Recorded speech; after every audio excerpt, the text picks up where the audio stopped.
But hey, the arrow, man. Trying to get a little feedback on the. I know one of the weaker areas, in the game. We got the Wildcat. Yeah, that's great. We got the running game. The line's coming on.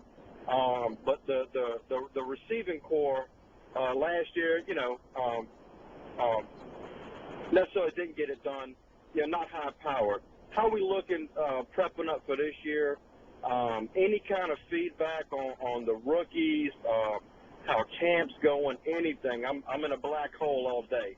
Okay, well, Patrick Turner signed his deal. You know that. That just happened, the third-round pick out of USC. Okay. We were talking about him earlier and how his addition to the receiver corps could have some impact here in year number one. And, Pat, I know you like Brian Hartline quite a bit, the guy who did all the dirty work opposite Brian Robisky at Ohio State. Yeah, I do, and I think his whole future is ahead of him. I don't think he's, maxed out in what he's going to do, and I don't think he's going to be a 50-catch guy as a rookie, but I just like his skills.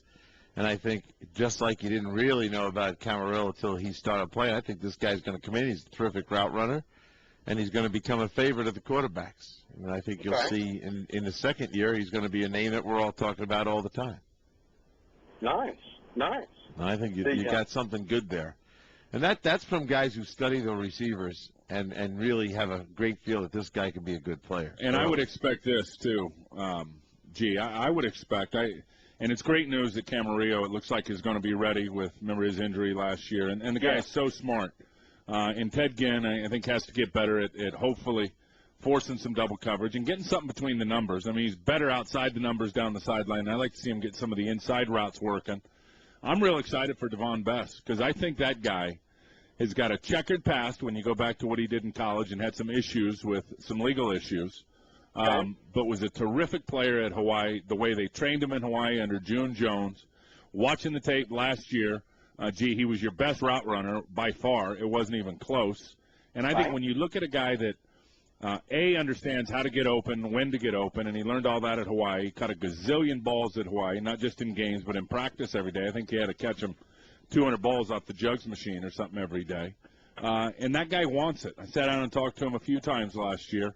He's going to get better in year number two. So I'm excited for Devon Best here in the Miami Dolphins. So what are you guys thinking for a win-loss record this year? I think 10 wins. I think 10 wins for you. You think we're going to I think you'll have a better team. I think you'll have a better team, and I don't think you'll win the division. I think New England will. Come on now. You played the Patriots without Brady last year. Yeah, I know. You got to factor that in. You can't make believe that didn't happen. Now, you don't have to play Favre. Well, let me throw out a theory for you guys, right? By being an old-school Dolphins fan, I absolutely believe that Marino is one of the best quarterbacks to ever play the game. And one of the things I always hear is Brady, right? Mm-hmm. And taking nothing away from Tom Brady being a great quarterback. But what does it say to Brady's caliber when the backup comes in and they win 11 games? They didn't go to the playoffs. You're talking about a guy who's won Super Bowl championships. True.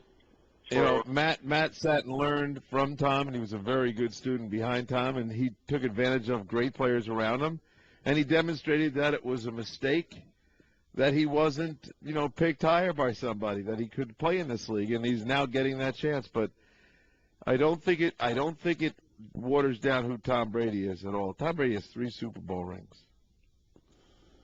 That's right. Patty, we'll hit a break. Thank you, everybody, for the phone calls. We're going to keep it rolling on the other side at 877 NFL Kick. Right here on a Motown Wednesday. Hope you're enjoying the program. We are on Sirius NFL Radio.